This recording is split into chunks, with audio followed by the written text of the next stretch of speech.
Hello, greetings to you all. I'm Chrissy Seaton. Welcome to my Noahide family YouTube channel. This is the Divine Code series number 4, which we are going to talk about today. And this will actually be the last video in this series on the Divine Code. So let's look at what are the fundamental principles and how do they apply to Noahides. So we know that there are 9 obligations and 6 prohibitions. So what I'm going to do is to actually read those out to you from the Divine Code. And it is on page 33, and it's actually part 1, and it says Fundamentals of Faith. So let's proceed here. It says, this section explains details of the following 9 obligations and 6 prohibitions that are based on fundamental principles which are implicit from the commandments to Gentiles that prohibit idolatry. And so I will go through these 15 points here. And the first one says to know that there is a God and that he created all that exists. Number 2, to accept the yoke of heaven and fulfill the 7 commandments for Gentiles according to their details and explanations within the oral Torah. Number 3, to fear God. Number 4, to love God. Number 5, not to prophesy falsely in the name of God. Number 6, not to prophesize in the name of an idol or to convince others to worship an idol or to transgress any of the 7 commandments. Number 7, not to listen to false prophets, whether he prophesies falsely in the name of God or in the name of an idol. Number 8, to listen to a true prophet who speaks in the name of God and to obey a true prophet's instructions. Now, number 9, this is quite important, not to create a new religion or commandment. This includes the prohibition against Gentiles observing a sanctified day of ritual restraint as seen in Genesis chapter 8, verse 22. Thou shalt not make a Sabbath. Now, just pausing there, I'm going to actually read that verse to you in Genesis chapter 8, and it's verse 22. And it reads, continuously all the days of the earth, seed time and harvest, cold and heat, summer and winter, day and night shall not cease. Now, the Torah commentary says, God granted that as long as the world continues to exist, the natural cycle of the seasons will not cease, which implies that this cycle had been in abeyance during the flood, which we covered in another previous series. So it goes on further and says that non-believers require statistics and studies. For believers, the greatest of all proof is God's promise. Or, as Kofetz Chaim and others have said in similar contexts, for believers, there are no questions. For non-believers, there are no answers. How very wise and true those words are. So, we understand that it is not appropriate, in fact, it's prohibited for Noahides to set aside a ritualistic day or a practice of any nature. And this comes back to where some non-Jews persist in wanting to celebrate the Sabbath as the Jews do, and we can't do that. That's not appropriate. That is called stealing from the Jews, and it's making an addition or creating the foundation for a new religion, and we're not to do that. And I've covered this topic of the Sabbath in previous videos, which you can go back and look at. Okay, so that was point number 9 we discussed. Now we go on to number 10. Not to add or to subtract from the 7 commandments or any part of them, and that as they were given for Gentiles by God through Moses at Sinai. Not to delve deeply, number 11, not to delve deeply into the study of parts of Torah that do not pertain to the Noahide code. This is also an offshoot of the commandment for laws and courts. Number 12, to have faith and trust in God, which includes to pray only to Him and to ask Him to provide the things that we need.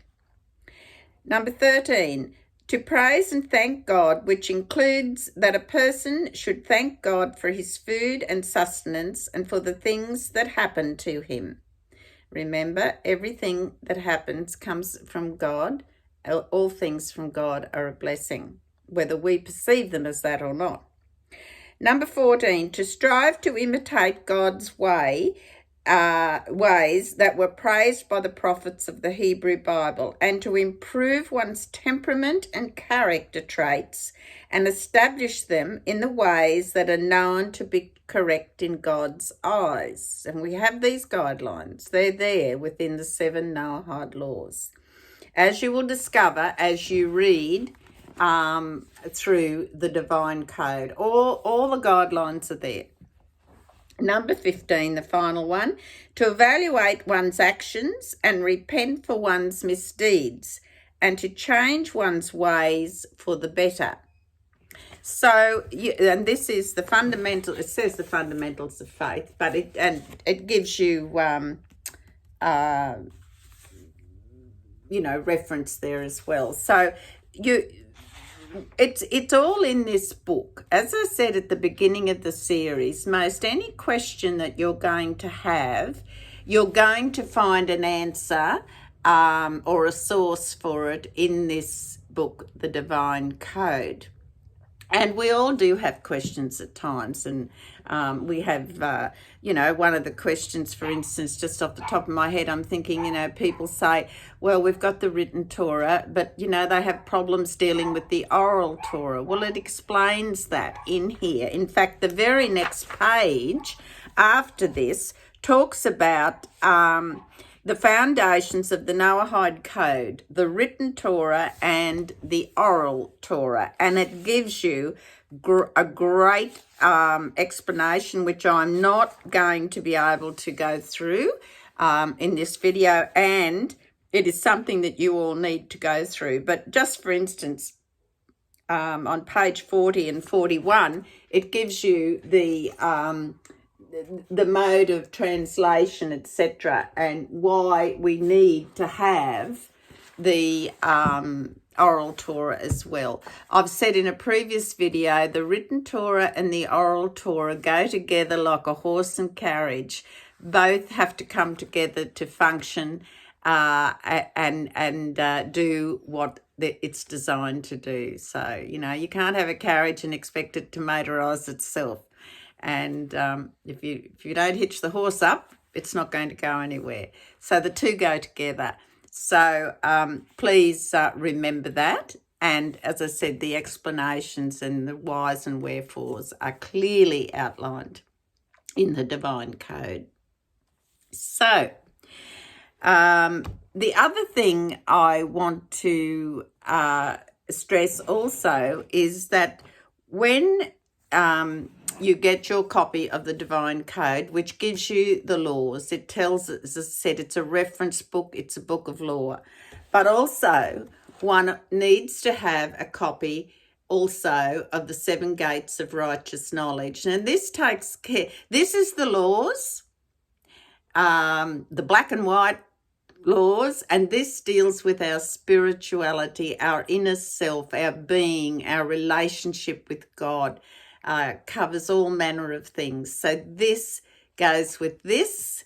And wait, there's more. And also, I would urge you to purchase a copy of this little book. It's called Prayers, Blessings, Principles of Faith and Divine Service for Noahides. Now, this was written by Rabbi Moshe Weiner and Rabbi Emanuel Shochet, and it is a little pocket-sized book.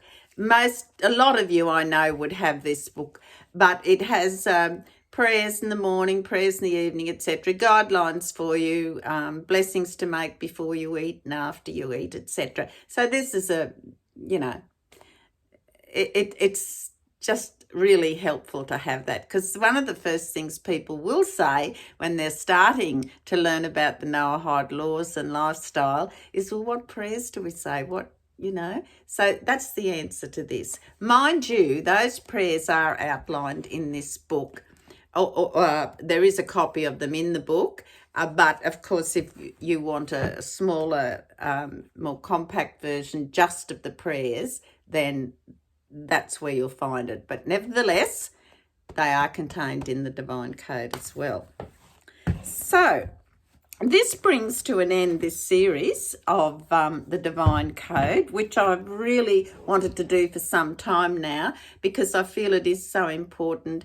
I find it just such a comfort to be able to come back and check on things there. We can't remember it all, as I explained before, but it's like a reference book. You come back to it and you'll find it, and you can't remember every little detail. And also sometimes the details are vivid to us in things we're really, really interested in or wanting to know about. You kind of remember those things, whereas, there might be some things that slip your mind, and that's okay. You can come back and check it all up again if someone asks you a question, or if you have forgotten what it was that you read.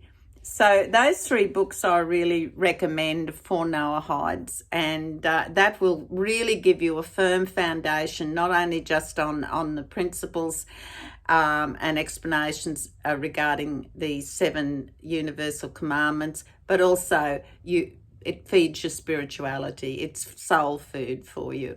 So those three, they're a triplet that go together.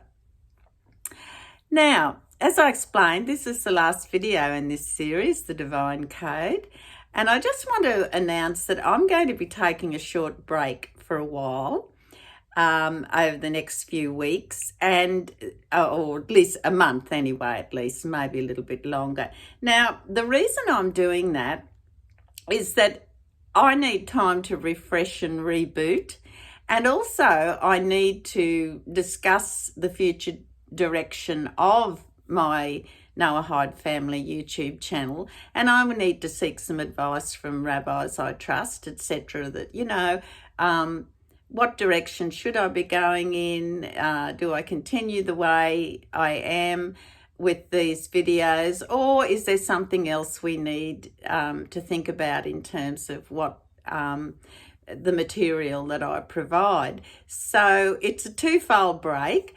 I need a rest and some recuperation, and I always like to, at the end of May, beginning of June, always have taken a holiday then.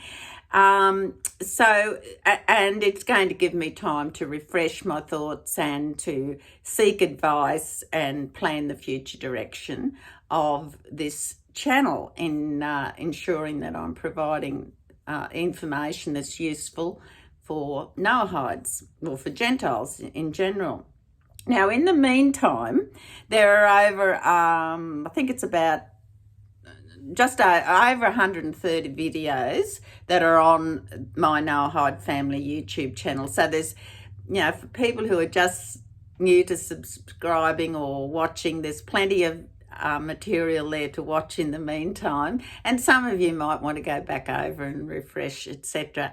Now, I've been going for over 2 years now. I've been doing a video every week, at least sometimes a bit more than that, but doing them ever since about March 2019. So it's over 2 years, and I think it's timely that I look back and review and see,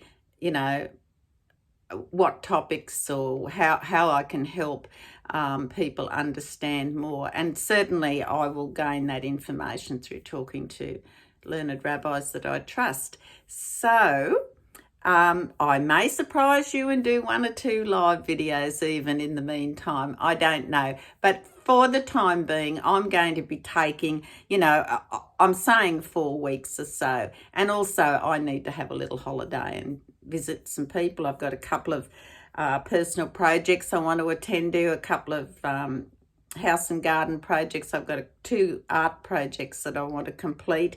And that's good for me because that feeds my soul and makes me enthusiastic for the next phase.